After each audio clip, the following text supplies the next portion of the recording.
Malmené par les interventions successives d'un restaurateur plein d'imagination et d'un voleur débarbouilleur, cet indifférent, rescapé, forme un diptyque avec un autre tableau de bois de même format, La Finette.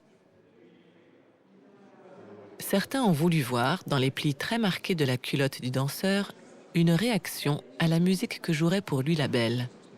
Une fois encore, les titres peuvent être trompeurs. Mais cette lecture érotisée du tableau ne fait pas l'unanimité.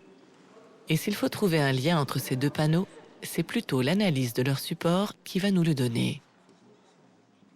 Un peintre compose habituellement son tableau dans le sens du fil du bois. En analysant les supports de l'indifférent et de la finette, on a constaté que ces deux tableaux ont été peints dans le sens contraire du fil du bois et que leurs cernes sont identiques.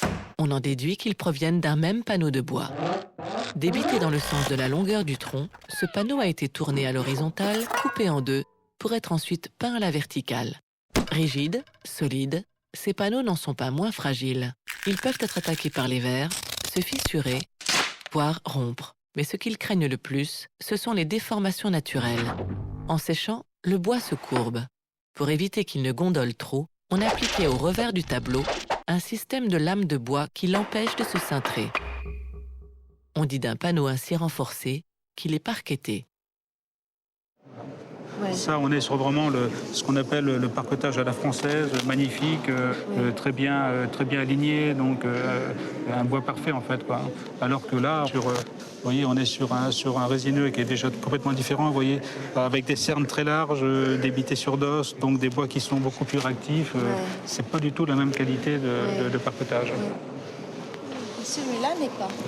Ah non, celui-là comme celui-là, oui, ils ont conservé leur revers original. Hein. Vous voyez, donc on voit tout à fait les traces de sciage original qui ont débité le panneau, à part des biseaux, donc ce qui est normal, donc qui est un rabotage. Mais par contre, c'est des panneaux qui sont tout à fait dans leur état original.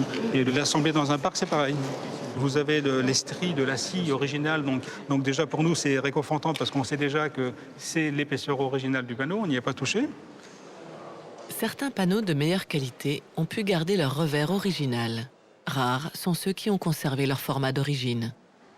Ils n'ont pas été coupés comme cela se faisait sans scrupule à l'époque, mais étonnamment agrandis. Ces mystérieux agrandissements sont encore aujourd'hui inexpliqués. Était-ce une intervention du peintre qui aurait décidé de modifier sa composition?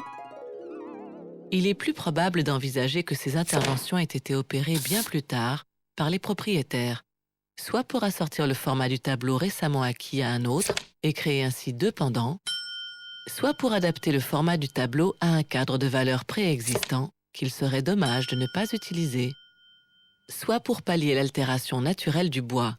En vieillissant, le panneau se rétracte, il faut alors tout simplement boucher les trous.